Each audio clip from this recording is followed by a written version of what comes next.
बढ़ाने संबंधी सरकार के उद्देश्य को प्राप्त करने में सहायक होंगे।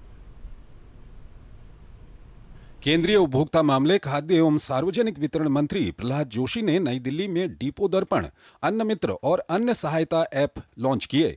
ये ऐप डिजिटल नवाचार के माध्यम से देश की खाद्य सुरक्षा को आगे बढ़ाने के सरकार के उद्देश्य से जुड़े हैं। केंद्रीय मंत्री ने कहा कि ई गवर्नेंस के एक उपकरण के रूप में ये ऐप देश के कृषि बुनियादी ढांचे और सार्वजनिक वितरण प्रणाली को आधुनिक बनाने में मदद करेंगे।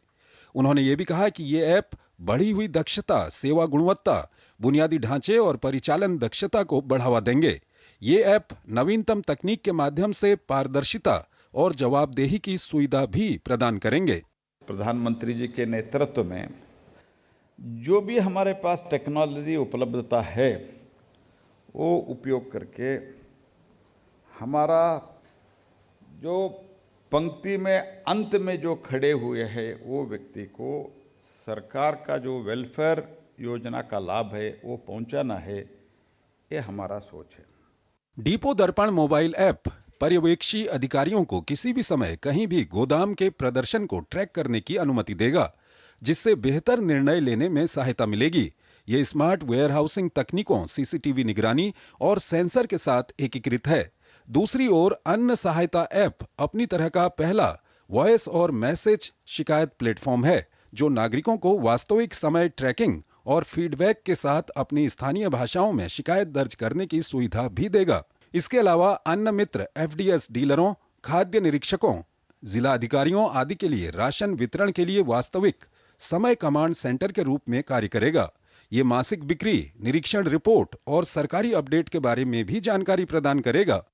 आज का ये अवसर जहां पर हम डिपो दर्पण, अन्न मित्र और अन्न सहायता जैसे 3 महत्वपूर्ण पहलों को शुभारंभ जो कर रहे हैं, ये केवल तकनीकी प्रगति का परिचायक ही नहीं है, बल्कि ये नए भारत की उस सोच को दर्शाता है जो माननीय प्रधानमंत्री आदरणीय नरेंद्र मोदी के डिजिटल इंडिया, आत्मनिर्भर और सबका साथ सबका विकास के विजन पर आधारित है। कार्यक्रम में विभिन्न संबंधित विभागों के देश भर से आए प्रतिनिधि शामिल हुए। साथ ही उत्कृष्ट कार्य करने वालों को सम्मानित भी किया गया।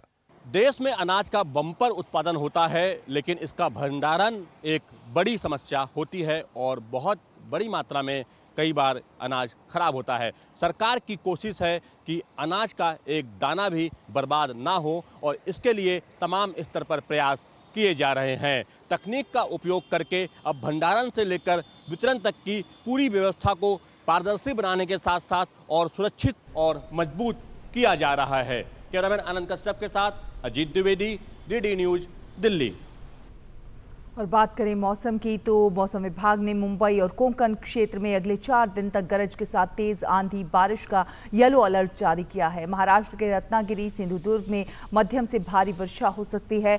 कोंकण और गोवा जैसे तटीय क्षेत्रों के साथ ही गुजरात के कई जिलों में भी मध्यम से तेज बारिश का अलर्ट जारी किया गया है। इसके अलावा पश्चिम बंगाल के बांकुरा, झारग्राम, पश्चिम मेदिनीपुर में भी तेज बारिश